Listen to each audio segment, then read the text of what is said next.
जय श्री राम दोस्तों मैं हाजिर हूं आपका दोस्त पंडित ललित शर्मा एक नए वीडियो के साथ में। दोस्तों आज हम बात करेंगे सगुन और अपशगुन के बारे में।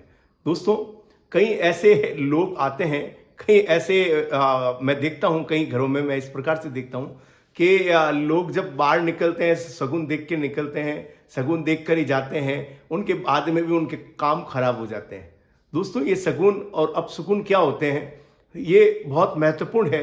दोस्तों सगुन मैंने ऐसे देखा कि एक व्यक्ति घर से बाहर निकला और सामने उसको बिल्ली दिख गई तो वो घर के अंदर वापस जाके बैठ गया। जब बाहर जाके वापस थोड़ी देर बाद में निकला और बड़ी तेजी से गाड़ी चलाता गया और जाके आगे गया तो एक्सीडेंट हो गया और जो एग्जाम देने जा रहा था वो एग्जाम नहीं हो पाया।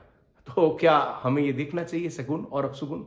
दोस्तों देखिए सगुन और अपशगुन जो होते हैं वह जिस प्रकार से हम कभी कोई ऐसा कोई मांगलिक कार्य कर रहे हैं, हम कोई मांगलिक कार्य कर रहे हैं तो हमें सगुन और अपशगुन देखना चाहिए। मांगलिक कार्य का मतलब क्या होता है कि हम किसी वैवाहिक कार्यक्रम को कर रहे हैं या साथ ही हम कोई गृह प्रवेश का कार्यक्रम कर रहे हैं, साथ ही हम कोई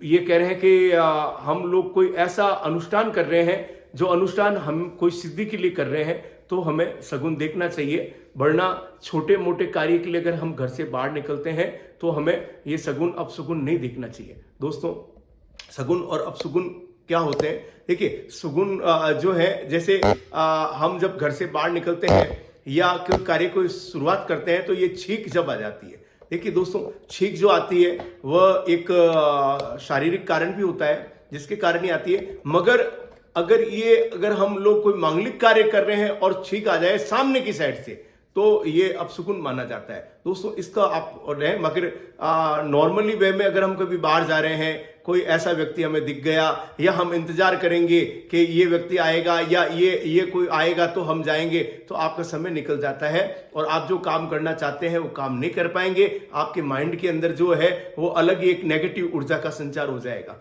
आप सगुन देखने में अगर अपना समय लगाएंगे तो आप देखेंगे कि अब सगुन आ रहा है, अब ऐसा नहीं है, हम तो सगुन लेके जाते हैं, तो निश्चित तौर पर आपके मस्तिष्क के अंदर नेगेटिव विचार आने लग जाएंगे और आप जो काम करेंगे निश्चित तौर पर उनमें आंशिक सफलता मिलेगी, पूर्ण सफलता आपको नहीं मिलेगी। दोस्तों सगुन और अपशगुन मैंने ऐसे लोगों को भी देखा कि घर से बाहर निकलते हैं तो कहते हैं अरे पौन हो गई, अभी आपको नहीं निकलना। जब वो देखते हैं घड़ी देखते हैं तो वहां 2:45 बजे हैं या 9:45 बजे हैं, 11:15 बजे हैं। पौन का अर्थ क्या होता है? पौन से क्या महत्वपूर्ण होता है? पौन क्या होती है? दोस्तों पौन का अर्थ यह है कि 12:30 और 1 के मध्य अगर है, 12:30 और 1 के मध्य मतलब 12:45 का जो समय है उसे पौन माना जाता है। मगर दोस्तों ये पौन जो है ये भी कोई सगुन अपशगुन में नहीं आती है। सगुन अपशगुन इससे नहीं देखा जाता है। ये 11:40 से 12:20 तक का जो समय है या कभी कभार ऐसा होता है कि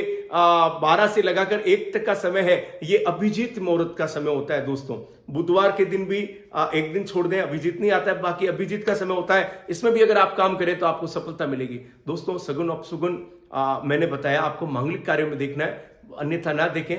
आपको सफलता प्राप्त करनी है तो आप निश्चित तौर पर चलें। हमारे ये विचार है और ये विचार मैंने आपसे साझा किया है। आपको मेरा वीडियो कैसा लगा आप ज्यादा से ज्यादा लाइक करें और सब्सक्राइब करें। दोस्तों और क्या आप एस्ट्रोलॉजर के बारे में आप क्या जानना चाहते हैं, आपके जीवन के बारे में, आपकी कुंडली और आपकी हस्तरेखाओं के बारे में अगर कुछ जानना चाहते हैं तो आप मेरे को मैसेज करें, आप मेरे को फॉलो करें। मेरे और भी वीडियो लगे हैं वो वीडियो देखें और अगर आपको एस्ट्रो सलाह लेनी है तो भी आप मेरे से संपर्क करें। जय श्री राम।